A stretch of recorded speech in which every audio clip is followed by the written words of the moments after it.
Video, I'm going to talk about what, why, and how of promises in JavaScript. In the last video, we looked at callbacks and why they are a problem. What is callback hell? If you are not familiar with callbacks, I suggest you watch my last video. Coming to promises, what and why? What are promises? Why do you need them? So let's take an example. Say you are a celebrity blogger, okay, and your blogs are very popular.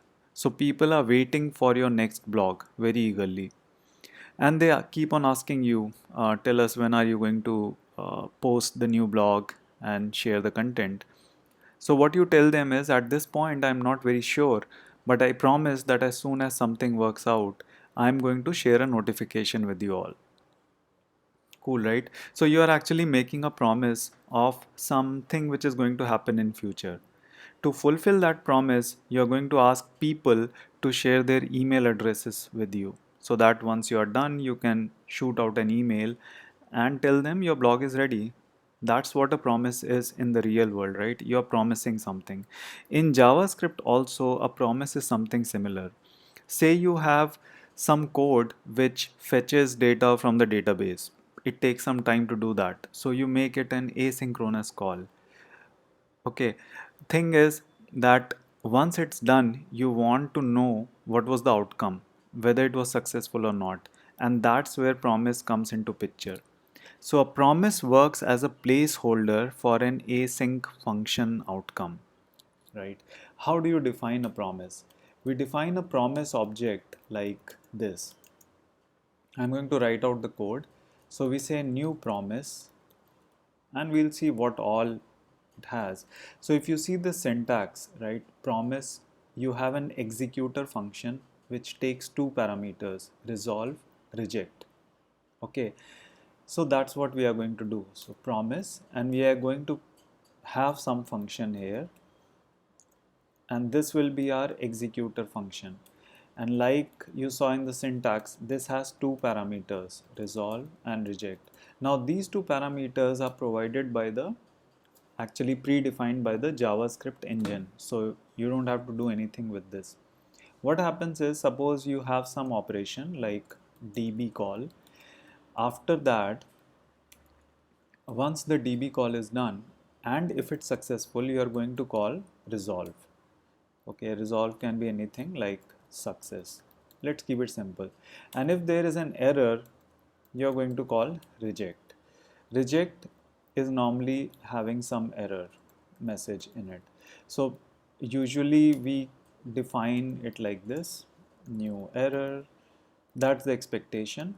So you have some error, whatever that error is. You get an error object as well. So these are the two things. Once the function or the operation call is done, you either do a resolve or you do a reject. So if, say, the call was success, and this is not real code, this is just some algorithm, then you call resolve.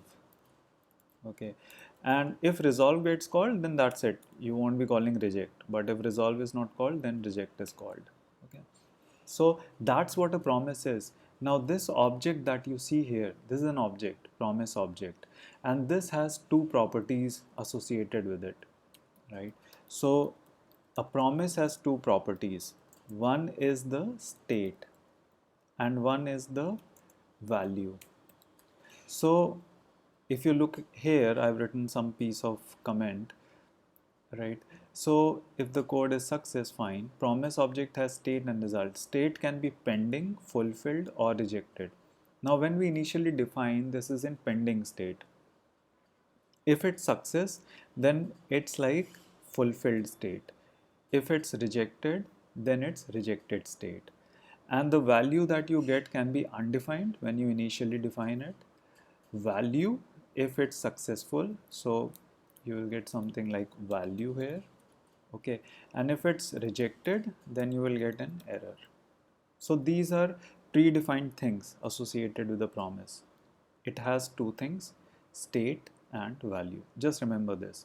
And a promise is an object. Okay, so this is at a very high level what promises are. And there is a problem with the promises. So what's the problem? So once you have this object, right, you can do something like promise dot then. Once your promise is completed, then you can perform some operations here. If there was an error, then you can also catch it.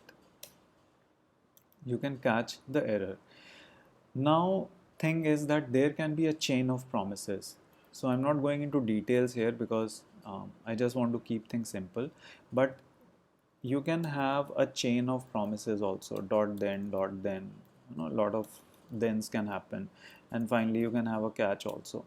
So the problem is chain of promises makes things a bit complex, and complex means it's not easy to maintain or understand. So that's where async await comes into picture, which we are going to look at in the next video. Thank you.